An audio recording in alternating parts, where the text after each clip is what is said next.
And the News at 4 begins with continuous breaking news. Good to see you. I'm Larry Miller. And I'm Simone D'Alba. Here are 3 things you need to know right now about the status of the Baltimore-Bridge collapse. Up first, at last check, 6 people remain unaccounted for. First responders only rescued 2 people from the water so far. A second, we've learned in just the last hour that the NTSB is leading this investigation. And lastly, in the last 20 minutes, Maryland Governor Wes Moore says that he spoke with the families affected by this tragedy. He promises that he will be with them every step of the way. A live look from Sky 9 as the search and rescue efforts continue. Again, we're going to give you a live look at that in a moment. But at this hour, we know that many cars and workers fell into the river from that bridge. And right now, we are just waiting for officials to give us more information on what has been an exhaustive investigation so far. But again, 6 people still unaccounted for at this hour. Let's give you some context on exactly where this is all taking place. This is Baltimore's Francis Scott Key Bridge, a portion of I-695, and the port of Baltimore is just north of where that bridge used to stand. Now, we're told nearly 35,000 drivers use this bridge every single day, and more than 100 vessels pass under the bridge every day. They travel in and out of the port of Baltimore. We know this is a major transportation artery. Our team is covering every angle of this developing story for you. From the people first responders are currently working to rescue to the surrounding community forever affected by this tragedy. Let's begin with our Scott Broom. He's near the Maryland Transportation Authority headquarters with more on what we've learned from Maryland Governor Wes Moore within the last 15 minutes. Scott.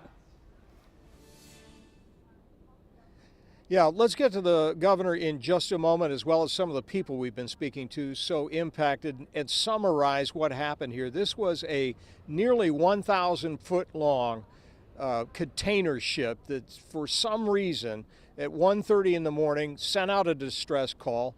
NTSB has told us they're looking into reports that there were some sort of failure of some kind, a power failure that caused them to lose control of the ship.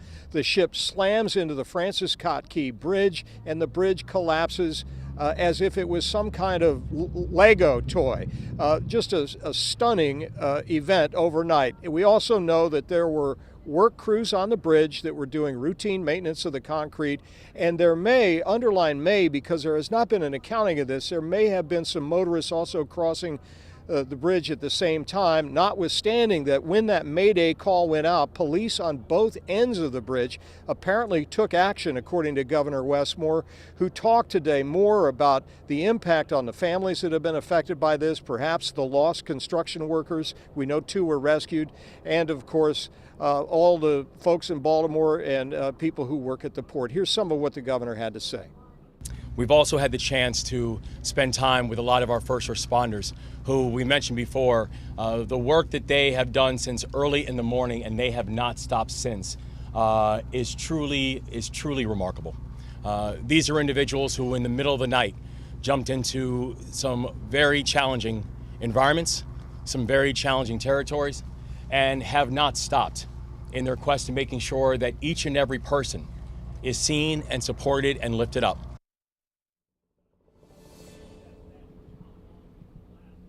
Okay, that's Moore talking about first responders. He also talked about the families impacted here. He said that both he and many of the other officials who are here have met with family members who have come to the scene here and are under the protection of authorities as they wait for word about what may have happened to their loved ones. We know that there are 6 people missing and 2 people who were rescued shortly after the incident, but all the helicopters, all the boats out there are looking for any sign of the 6 people who are missing, and all the indications from authorities are that those 6 people were likely construction workers. There have also been reports today confirmed by Baltimore City Fire Department that sonar devices that are in use have identified vehicles on the bottom of the Baltimore Harbor Channel. This is a shipping channel that comes into the harbor. It is 50 feet deep, and it is now covered with both the wreckage of the bridge and, according to the fire department, images of vehicles that they've seen on sonar.